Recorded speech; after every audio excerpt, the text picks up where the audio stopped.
ol jettee ija jabaattee yoon dubbanne dhugaa kee otuuti dheebuun duutuu ormi dhuga burqaa kee.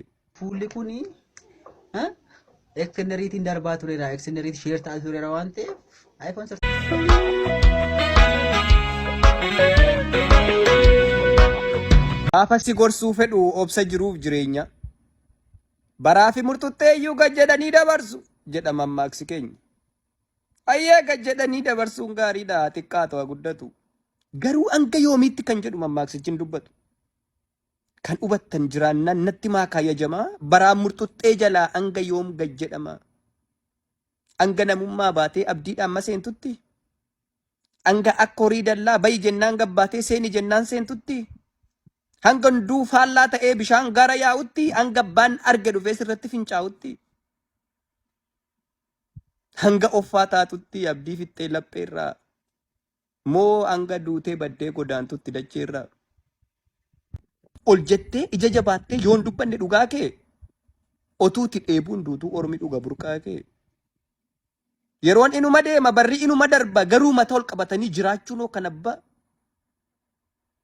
Yoo ati murteeffanne yoo muranne garaa kee yoo hin ciranne karaa kee barri dirqamaan harkisee ol hin qabu mataa kee.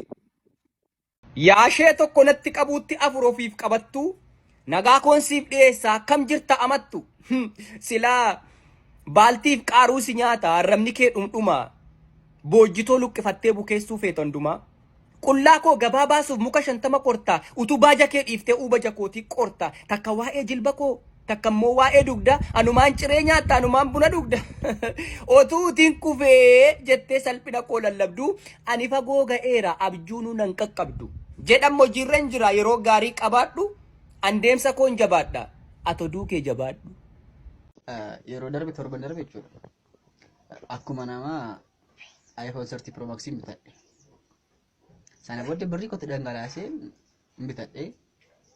Bakka sana booda kana booda suura babbareedaa fuula kana bakka bareechi kaasee postiin godhadha jedheen yaade. Sana booddee suura kana bakka kaasuma dide.